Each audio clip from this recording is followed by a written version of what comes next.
Assalamualaikum, kembali bersama channel Arjun Apandi, sahabat akuntansi.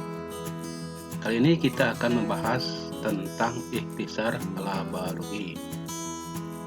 Oke, untuk itu mari kita simak penjelasan berikut. Oke, sahabat akuntansi, ikhtisar laba rugi adalah salah satu laporan keuangan yang harus dibuat oleh perusahaan. Biasanya dicatat pada akhir tahun periode akuntansi. Periodenya biasanya 1 tahun, selama 1 tahun, dan berakhir pada tanggal 31 Desember, misalnya tahun 2019. Ini hanya contoh. Ikhtisar laba rugi yang akan kita tampilkan yaitu ikhtisar laba rugi perusahaan dagang. Oke, data pertama adalah penjualan. Penjualan, data-data ini diperoleh dari mana? Yaitu dari buku besar setelah penyesuaian atau sebelum jurnal penutup, atau dari kertas kerja, kolom laba rugi. Oke, kita lihat penjualan di kertas kerja. Ya, karena kertas kerja ini adalah rangkuman dari buku besar sebetulnya. Jadi saldo-saldonya tercantum di sini.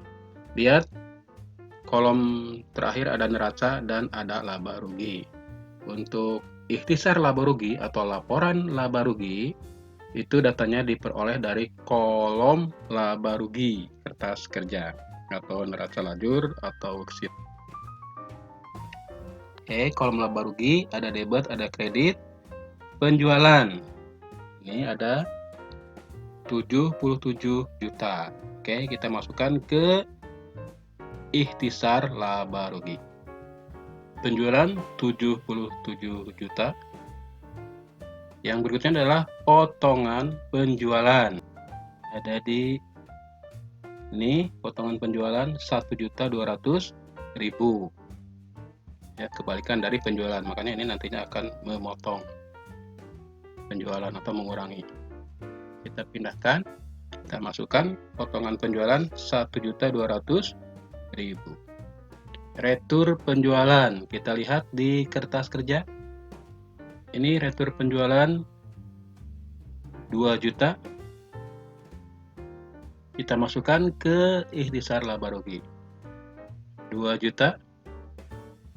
Kita jumlahkan potongan penjualan ditambah retur penjualan. Hasilnya simpan di sebelah kanannya, yaitu di bawah penjualan, karena akan dikurangkan penjualan kurangi hasil dari penjumlahan ini. Jumlahnya adalah 3.200.000. 1.200.000 ditambah 2 juta sama dengan 3.200.000. Langkah berikutnya adalah penjualan dikurangi 3.200.000.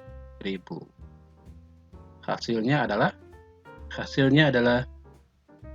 73.800.000 ya. Itu adalah penjualan bersih ya. Disebut dengan penjualan bersih. Oke. Itu hasil penjualannya. Barang yang dijual itu berapa sih harga belinya ya, atau harga pokok penjualannya? Tepatnya adalah harga pokok penjualannya.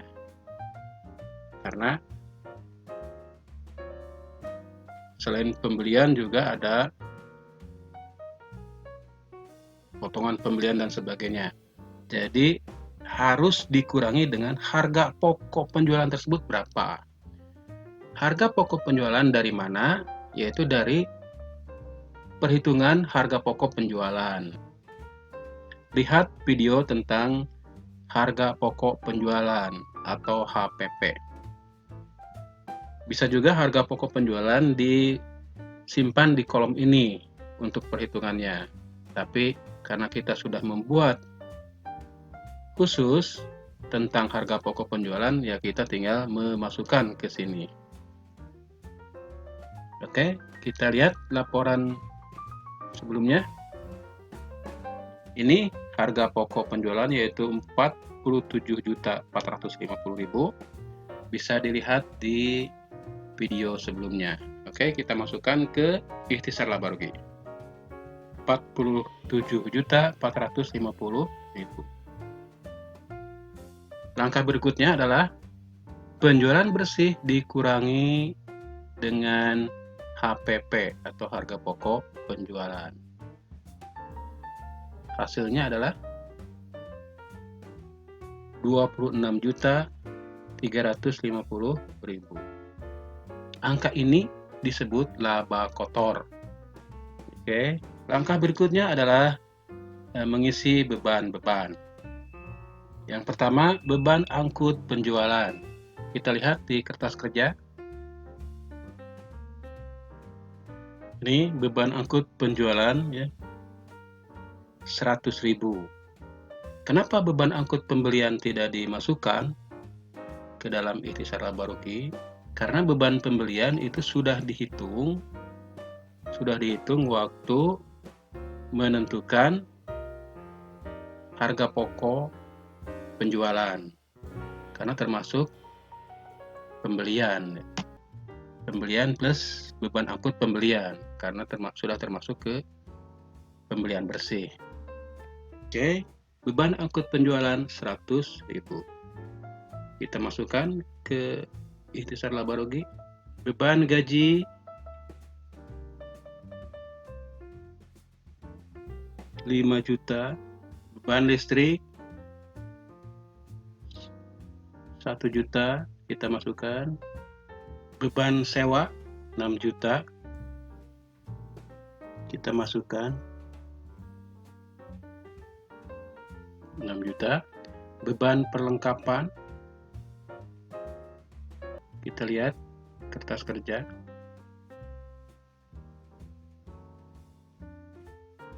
200.000.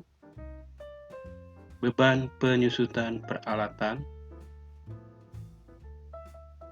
kita lihat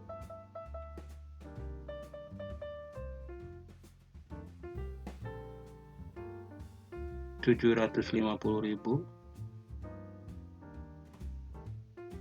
Jumlah beban 13.050.000. Dan laba usaha adalah laba kotor dikurangi jumlah beban. 26.350.000 dikurangi 13.050.000 sama dengan 13.300.000. Pendapatan di luar usaha, ada pendapatan bunga 400.000.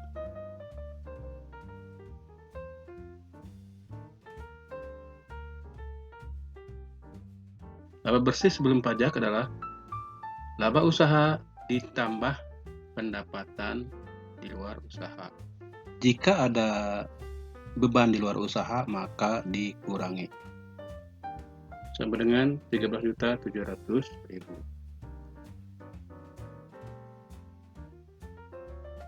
Laba bersih sebelum pajak ini sebagai dasar untuk perhitungan pajak. Apabila penghasilan atau laba ini di bawah PTKP, penghasilan tidak kena pajak, maka laba bersih sebelum pajak sama dengan laba bersih setelah pajak, karena pajaknya 0. Nantinya akan digunakan untuk laporan perubahan modal dan laporan keuangan berikutnya. Demikianlah sahabat akuntansi, mudah-mudahan bermanfaat. Bagi yang ingin bertanya silahkan di kolom komentar. Bagi yang baru bergabung dengan channel ini, silahkan klik like, klik subscribe, dan klik loncengnya supaya dapat notifikasi dari channel ini. Dan bagi yang klik subscribe, mudah-mudahan rezekinya bertambah banyak. Amin. Sekian, billahi taufiq wal hidayah. Assalamualaikum warahmatullahi wabarakatuh.